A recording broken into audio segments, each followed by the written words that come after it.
Guys, we're back for another exciting episode of the Hashtag Wednesday Match Play. And every episode I get pumped for our guests. And tonight is no different. I am pumped for tonight's guest because, one, I've had the chance to meet this guy a few times, and I am obsessed with the publication that he works for. Now, when I say obsessed, I get obsessed over, golf and craft beer and dance music. Like, I'm obsessed over some stuff, but there is not an issue of the Global Golf Post that comes out that I don't read. And I'm going to get into the new format in a little bit because I don't like the new format. And I'm going to yell at him because I know he has nothing to do with the new format of the magazine. But we'll talk about that in a little bit. But tonight we have Rob Coleman with us from the Global Golf Post. It's a publication that is digital, comes out every Sunday evening. Monday morning, that is the first thing that I get. I read that before I do anything. The photography is incredible. The content is incredible. Everything about it is awesome. So I could talk more about the Global Golf Post, but let me turn this over to Rob Coleman. Welcome to the Hashtag Wednesday Match Play. Hey, Ricky. Yeah, thanks very much. It's very good to be here. And I am so glad that you are one of our avid readers. And I am sorry to say that I actually am one of the key figures in the decision to change our format. No! But no offense taken. I will tell you why I don't like it is because once upon a time I could download it as a PDF and I could print it just like a PDF to where I could be sitting here reading the magazine. And I know that's not the intent. I know that it's a digital publication, but I like the ability to print it, read it on a flight, or read it while, sitting at my desk, whatever the case may be, to where it's not always digital. So that's why I don't like it. But I'm glad that you are a part of the change. So maybe I can twist your arm and have you change it back to at least give me a PDF I can download. I mean, my goodness. So you're with the Global Golf Post, right? So what was that journey like? How did you go from what you were doing? And we'll talk a little bit about your role at the AJGA in a little bit. But how did you go from what you were doing there to what you're doing now with the Global Golf Post? Well, I had spent 15 years at the AJGA. It's where I got my start to my career. I did the internship and then joined the communications department and got great experience in the golf business, golf media, and throughout those 15 years, I developed a good relationship with Jim Nugent, who had been on the AJGA board of directors. And I really liked what Jim had going with Global Golf Post. And it seemed like something, a media company that is really on the rise and something I wanted to be a part of. And so when he and I started talking about his need for a marketing director, it seemed to be a good fit. And so we met up, had a lot of discussions about what we could do together and how I could help him grow the magazine. And about 5 years ago now, I made the jump. 15 years at the AJGA and now 5 years at Global Golf Post. That is awesome. And I know a couple of guys that used to work for, I'm from Indiana originally, and a couple of guys that I knew from Indiana were involved with the AJGA and the Global Golf Post, right? So you look at the publication, you have to assume that it's got a staff of 100 people. How many people are on staff with this publication?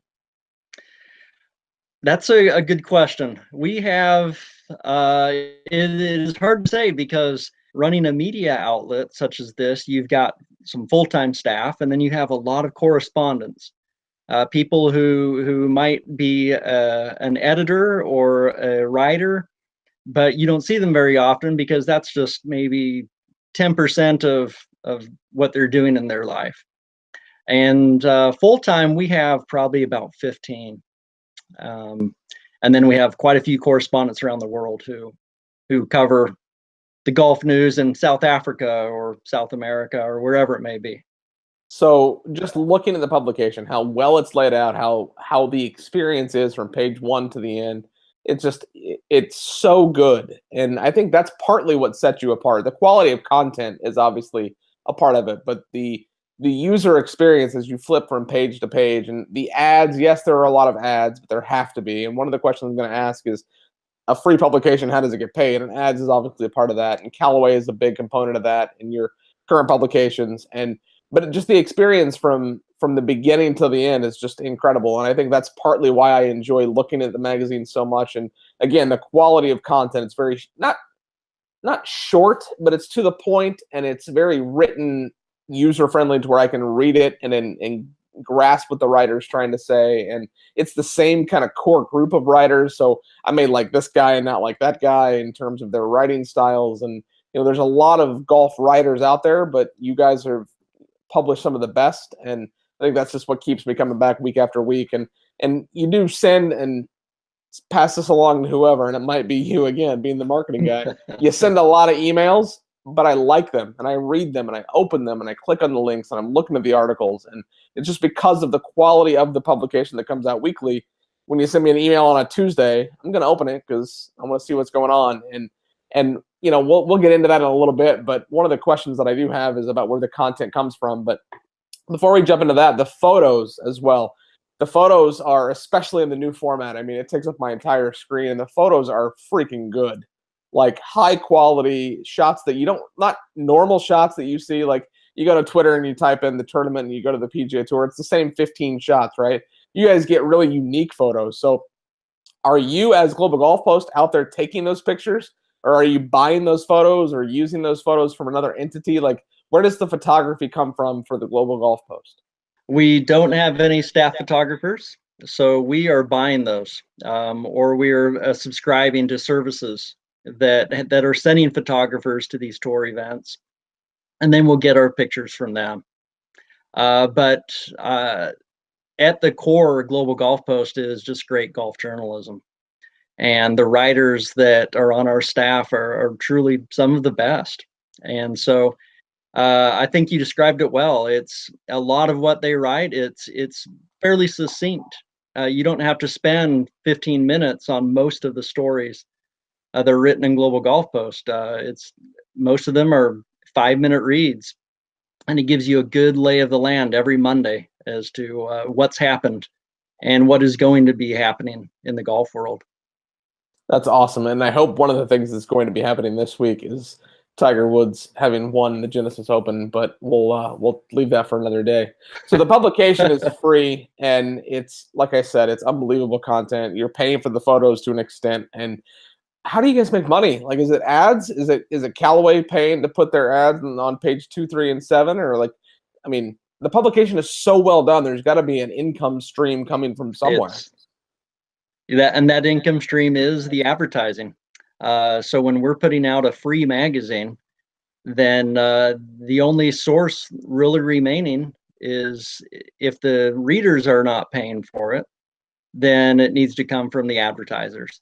Not different than turning on the TV and not having to pay to watch the shows that they're broadcasting.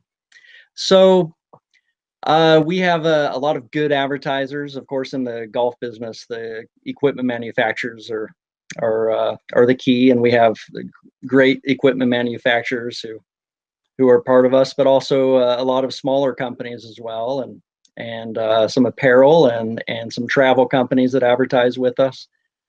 And yeah, they're certainly the ones who make it possible for us to do this every week. One of the key advantages, though, that we have at Global Golf Post is that we don't have a lot of those costs that a print magazine is going to have, and so we're able to run fairly light in terms of just overhead and administrative costs and equipment costs.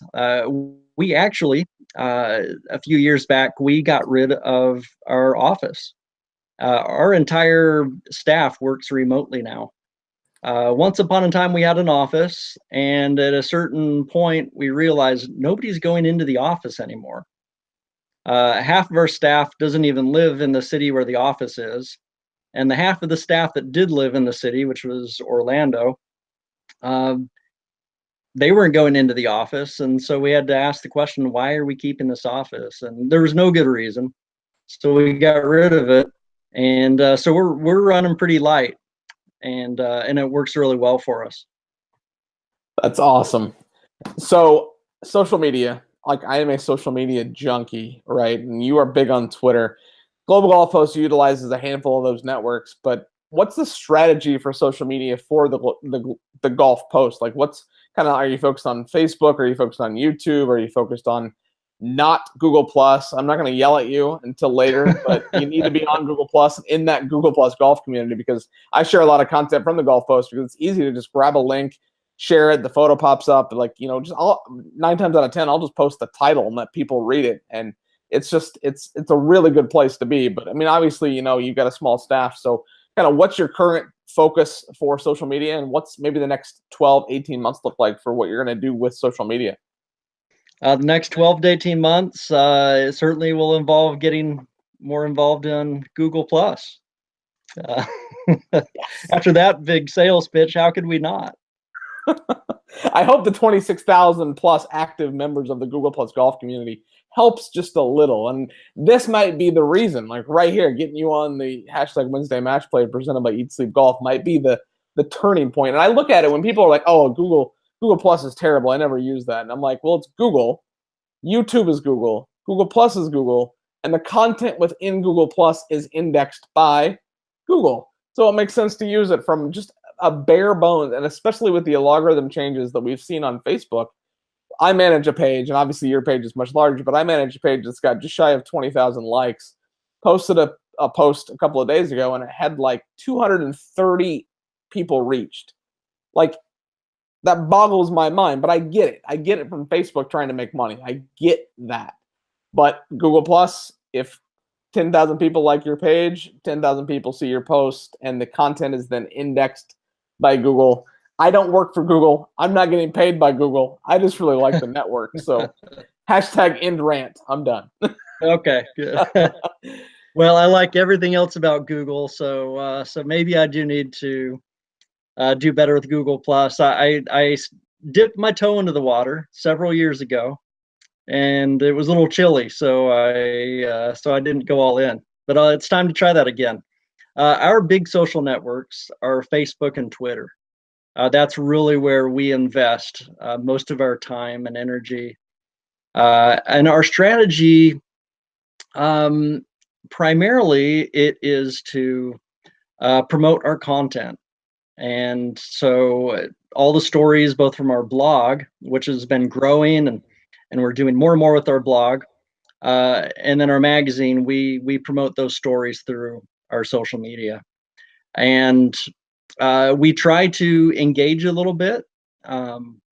Obviously, that's the ideal goal on social media. It's your chance to engage, and so there's about a 90+% chance that if you talk to us on Twitter, we are going to talk back, because we like to hear from our readers on Twitter, and we're not going to ignore you. You know, how many times have we tried to say something to a company, and you feel like you're ignored? Are they even reading what I'm saying? No, they're not. Most of the time, no. So we don't ever want people who are taking the time to shoot us a line on Twitter to just completely ignore that person. It might just be, hey, we'll like your comment, but it also could be we try to respond as well. Oh, that's good, because there are a lot of big brands that will post things. I'll ask questions, and knowing that I'm not going to get a response. Mashable is one. Golf Digest is one. There's a laundry list of others that they post this content. They'll even ask questions in the tweets. If I respond with an answer or with another question, I know it's going unheard and nobody's going to respond. But it is what it is. So that's Isn't good that the you funny guys are thing? doing that, though. That is the funny thing. Asking a question on Twitter, and then people answer, and nothing. There's no conversation. I'm pretty So we sure try to that do that's that. what makes it social. I could be wrong, but I'm pretty sure that that's what makes it social. Are you going to any It's tour usually a events? There's a bunch conversation. of tour events: LPGA Tour, PGA Tour, Champions Tour. We got Champions Tour not at Tiburon this week, but they're in town down the road at Twin Eagles. We host an LPGA Tour event here at Tiburon Golf Club and a PGA Tour event. Are you out there going to tour events? I don't go to many. So I try to hit the Masters every year because I'm in Atlanta and it's just down the road, so it's an easy little trip over. Beyond that, I go to an occasional event, but that's not really in my job to travel around to tour events. I don't cover them because I'm the marketing guy. and we have great journalists who will be there. And Ron Green Jr. is one of the best, if not the best, who in covering the PGA Tour, and he goes to most of the PGA Tour events throughout the year. We got Steve Eubanks, who goes to a lot of the LPGA events. And LPGA golf writers are a little bit of a dying breed, but that's important to us, and Steve goes to a lot of LPGA events. So during the QBE shootout, the PGA Tour event here at Tiburon, I saw Ron and I tweeted him, and he said he wasn't here. And if he wasn't here, he has a doppelganger twin like I've never seen. Like I've never met him, right? And I see this guy walking past the putting green, and I almost said something to him, and I didn't. So I just tweeted him, and he's like, "No, I'm not there." I'm like, "No, you are, because you just walked by me." So it wasn't him, but it was hilarious because it's like based on all of the pictures that I've seen and the videos I've seen of him, I thought it was him, but that's really funny. So what topics are the most popular? Are you able to track that to know what's more popular? Is the PGA Tour coverage, LPGA Tour coverage, player drama? Because there's a lot of that these days. Like, do you know what your popular content is, or do you just write about all of it? Yes, well, that's a big part of my role at Global Golf Post is understanding what are our readers responding to. And then I'll let our editorial team know, hey, guys, here are the popular stories. These are the topics that people are interested in. And so we can be responsive in the way we cover the topics that matter most to people. It is not a surprise to you and probably to anybody else that so far this year, the absolute number one topic by far, Tiger Woods. I'm guessing Tiger Woods. I mean, what else could it be, right? It's January on the PGA Tour, and January always hits us with a lot of excitement about, hey, what's going to happen this year. But Tiger Woods making his comeback just really made January so much more interesting and more relevant. And so we have had in January of our 4 issues, 3 of them had a column that was related to Tiger Woods. And all 3 of those issues, what was our number one story in each of those issues? It was the story that we had about Tiger Woods. People care. And as you may have noticed, a lot of times on Facebook, you will post a story about Tiger Woods, and there's always a number of people jumping in, hey, we don't care, nobody cares. They care enough to comment. And that's my comment back to them. If you don't care, why are you reading this and leaving the comment? He's the best thing that has ever happened to the sport, and I say that as his biggest fan. But I'm glad that you said that, because I noticed those comments from those people that don't care, and they, oh, this is irrelevant. Well, it's not irrelevant, because the reason why this is even news is because of him. So that's really exactly cool. And we can write a story about a journeyman on the PGA Tour and post that onto Facebook, and we can tell that nobody cares because it'll get 0 comments. Nobody reads it. Now, funny story about Tiger. I had the opportunity to connect with Stephen Ames. He's in town in Naples for the Chubb Classic at Twin Eagles, and he played Tiburon, and I got a chance to meet him. And I don't know how much you know about Stephen Ames and his relationship with Tiger and how he talks some smack about Tiger.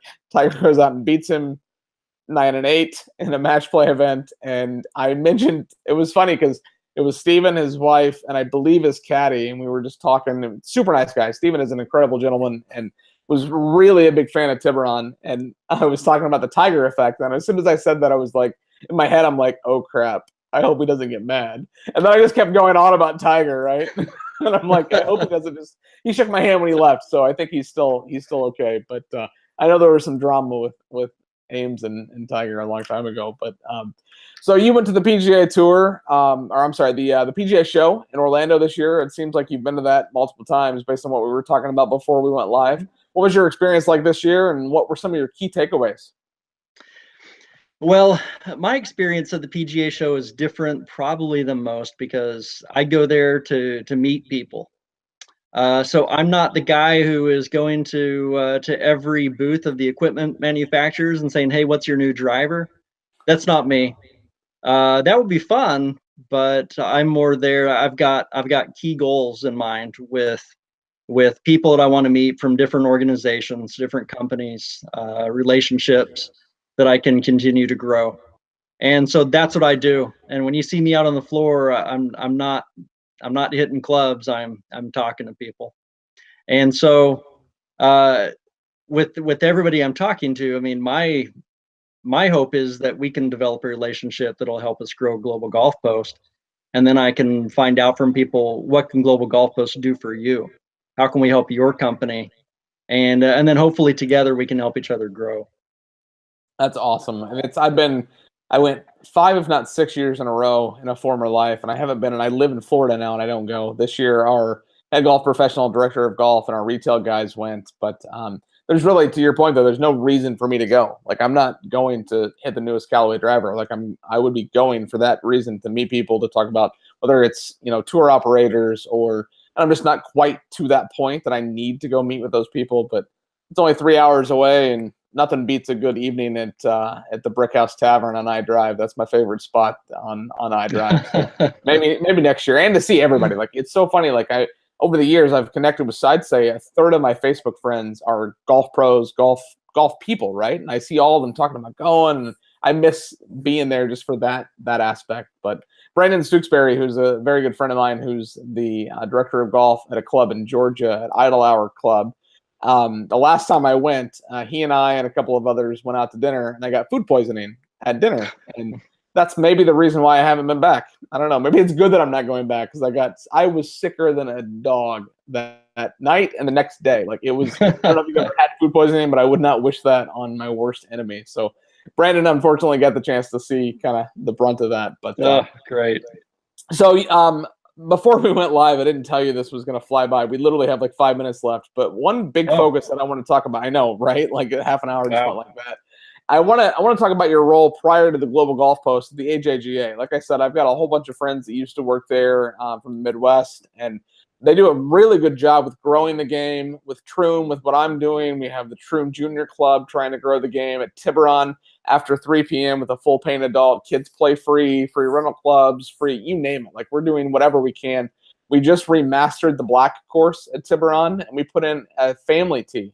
4,000 yards. It's a total, like, it's manicured to the same as the other tee boxes in the middle of fairways and on different places, to just give a different experience. And one of these days, I'm going to go play that tee, because that would be fun, just to see what a 4,000 yard course plays like. But I'm curious kind of what your role was there, how you got involved there. You were there for a long time. So just kind of give us the elevator pitch of what your experience was with the AJGA.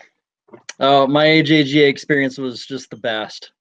Such a great place to work, and I was able to see such the organization grow and do really great things during my time there. Our main objective is, and remains to this day, it's to help kids develop their games and get college golf scholarships. And to that end, the AJGA is the best place to go. Probably the most impactful things that we did during my time there was really resolve some of the big issues, some of the barriers to entry.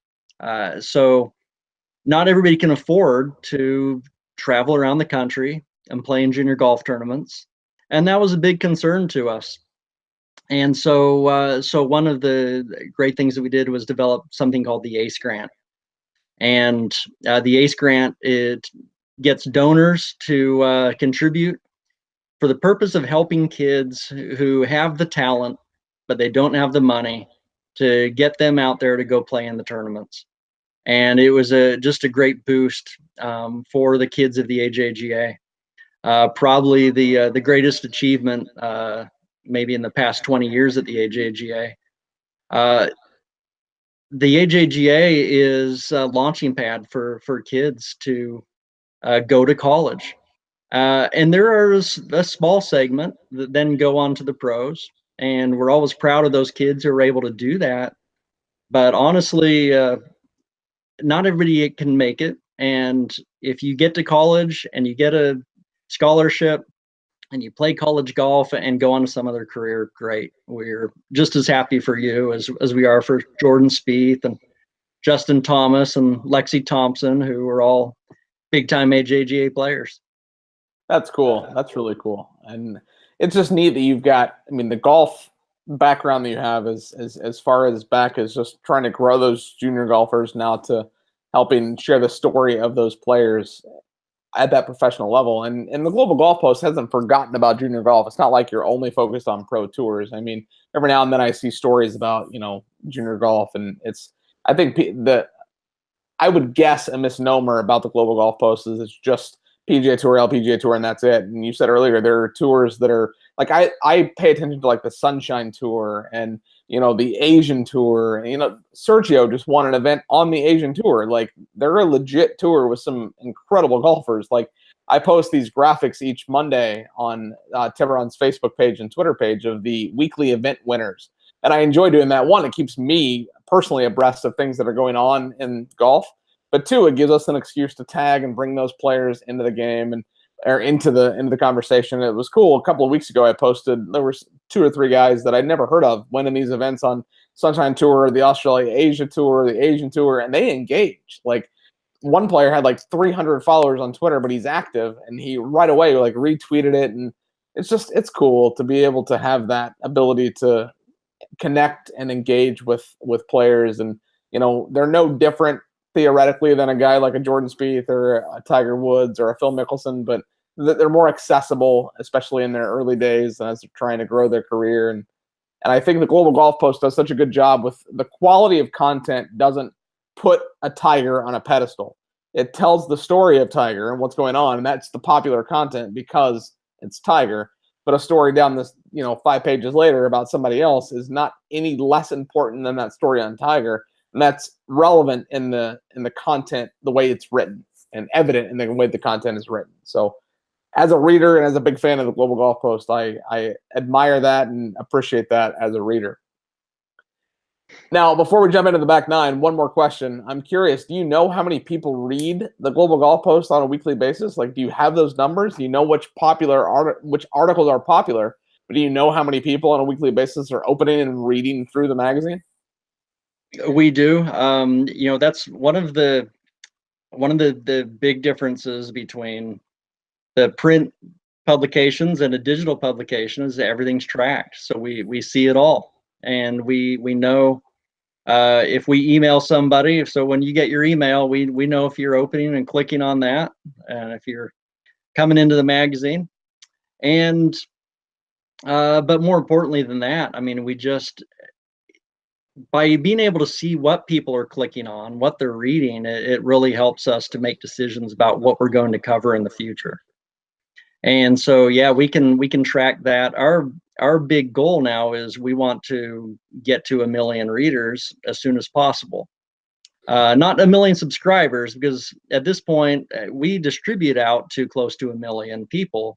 Of course, they don't all read, right? So we need to get them to read. We need to get millions more golfers subscribed to Global Golf Post so that we can then achieve that 1 million reader mark, where we're getting that on a weekly basis. And I do want to just mention, when we redesigned Global Golf Post, just to circle back to that topic real quick, we understood there were going to be some people that maybe weren't big fans of the redesign. However, we have seen in our metrics more and more people reading us on their mobile devices. And because our old format didn't work very well on a mobile device, we were leaving a lot of readers behind who didn't want to read us because we didn't look good on their phone. And you had to zoom in and scroll around on the screen to see it. And we needed something that is easy to read on every device. And we've been looking for this for years. And I've been the one who's really been pushing hard for getting something that's mobile friendly. And we found this. It was actually some new technology from a company who had been doing magazines the way we previously were designed. They've been doing those types of magazines for years and years. But they came out with this new product that is geared toward being responsive on every device. And we said, that's it. That's exactly what we need.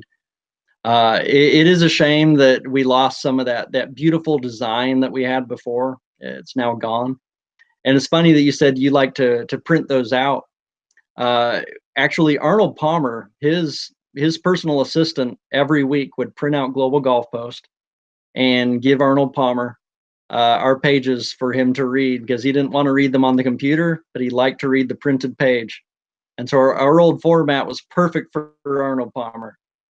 But it was time to move on and advance and provide a reader a mobile friendly experience. That's awesome. Well, thank you so much for coming on the show. This has been so much fun. But before I let you go, we have this segment called the Back Nine, just 9 fun random questions. It's been so great getting to know more about Global Golf Post, your role at the AJGA. You ready for your Back Nine? I'm ready. Hit me. What's your favorite golf movie? Favorite golf movie is definitely Happy Gilmore. Oh, good answer. I love it when people say that. Just nonstop laughter. I can't get enough of it. What golf ball are you currently playing? I have been a Pro V1 guy for many, many years. Me too. Nothing comes close. It hits, it checks, it stops. That's all I need.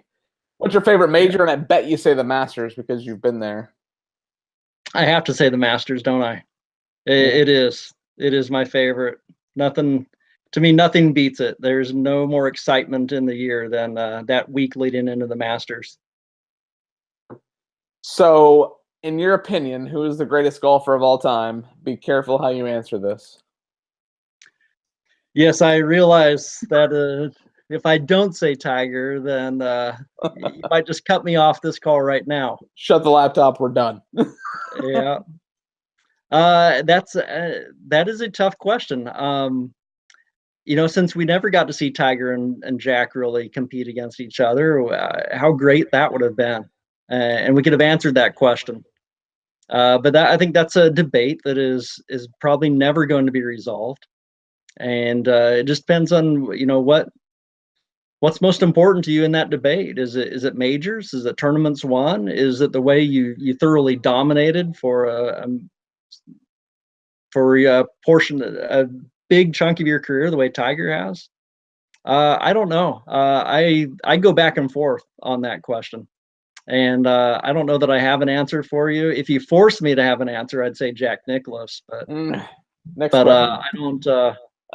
don't think I'm going to say definitively though it's him. Okay, all right. Let's post an article on Jack, an article on Tiger, and see who gets the most clicks. I'm just saying. Oh, okay. Well, journalistically, yes, we'll go with Tiger Woods. So I was gonna say let's have a drink, beer, wine, or whiskey, but my whiskey glass is empty. So what do you prefer? I know that's a question you ask, and I was thinking that, well, that's going to be a little awkward if you ask me that, because I am a non-drinker. So water, orange juice, milk, any of those options? I'll allow that. Now I feel bad because I was finishing a glass of whiskey, and now I feel bad. Who is your favorite LPGA Tour player? Oh, LPGA Tour player. Wow. That's a curveball. Well, no, I love talking about the LPGA because I've got such good relationships with so many of those women from my AJGA years, that I always enjoy seeing the ones that I know well, like Morgan Pressel and Brittany Lincecum, Paula Creamer. Those are the main ones that come to mind for me. If I sat and thought about it a little longer, I could name a whole lot more. Jessica Korda, all just a bundle of energy who I always enjoyed seeing at AJGA events. Inbee Park, I always enjoyed, and it's been fun to see her, for at least for a time when she's #1 in the world. So I don't know, favorites, pick from that group I just named. I love all of those women. Okay. What's your favorite single restaurant in Atlanta? You get one. You can't pick like 3 or 4. What's your favorite single restaurant in Atlanta? Well, I live out in the suburbs, so I'm not frequently heading down into the city. to try the restaurants in Atlanta. I will tell you the restaurant that I think is the most overrated in Atlanta. That's fine. That works too. My family hates it when I say this, but I don't get the deal with the Varsity. Okay. And some greasy gut bombs that they're serving up there. Everything they serve is just filled with grease. It tastes good, but you eat too much of that and you're not going to feel so great. So I'll tell you, any good Thai food restaurant is going to be tops on my list. I've developed a love of Thai food, and I'll eat it anytime, anywhere. I love that answer. I went to last Saturday. We went to an Italian sushi restaurant, and I cannot make that up. We literally had manicotti and a spring roll. Like, I cannot make that up. Like, it's unbelievable. And it was really good too. The sushi was incredible. Now, this question is asked in every episode and will be forever. Do you think Tiger breaks Jack's record? I know you don't think he's the greatest necessarily. I think you're wrong. He is the greatest. But do you think he breaks Jack's record? Why or why not? I do not think he breaks Jack's record. All right, we're done. I'm kidding. I'm kidding. If he did, then he would hands down be the greatest of all time. Even if he won a couple more majors, I would say greatest of all time. I don't think he wins any more majors. I am excited to see him back and see him playing well. I'm glad the surgery seems to have worked and gotten rid of that pain that he's had to endure for so long. And so it is very cool that we get a chance to see Tiger come back and play pain-free and have a chance to really finish his PGA Tour career on his own terms. I see him winning again. I don't think I see him winning any more majors. Don't like that answer. I'm sorry. I'm still going to let you answer the last question of the hashtag Wednesday Match Play. I'm sad that I have to continue, but I'm going to allow it. What's next for Rob Coleman and Global Golf Post? Like, what's the next few months, next year? What's it look like? What's the future look like for you guys? Well, next for us is massive growth. We need to get as many readers learning about Global Golf Post and discovering us and seeing that we are one of the really last golf weekly magazines. And we provide a great service in golf. Our writers are second to none, and we just need more people to know about us. And so hitting that 1 million reader mark, that's what's next. We got to get there, and sooner we do, the better. That's awesome. Well, if there's anything that I can do with the networks that I'm a part of that can help that, I'm all for it because I'm a big fan of the magazine. And it was awesome having you on the show. Thank you so much for coming in and spending some time with us on the hashtag Wednesday Match Play presented by Eat Sleep Golf. This episode is going to be on YouTube. It's going to be on iTunes. It's going to be on Google Play. It's going to be anywhere you want. It's going to be shared to Twitter, shared to Facebook, shared to Google Plus. Wink, wink. Get there. Get active. I would love to see the Global Golf Post have a presence there. Rob, thank you so much for coming on the show. It's been fantastic getting to learn more about you and more about the publication. And as always, on the hashtag Wednesday Match Plays, you have to remember to eat, sleep, golf.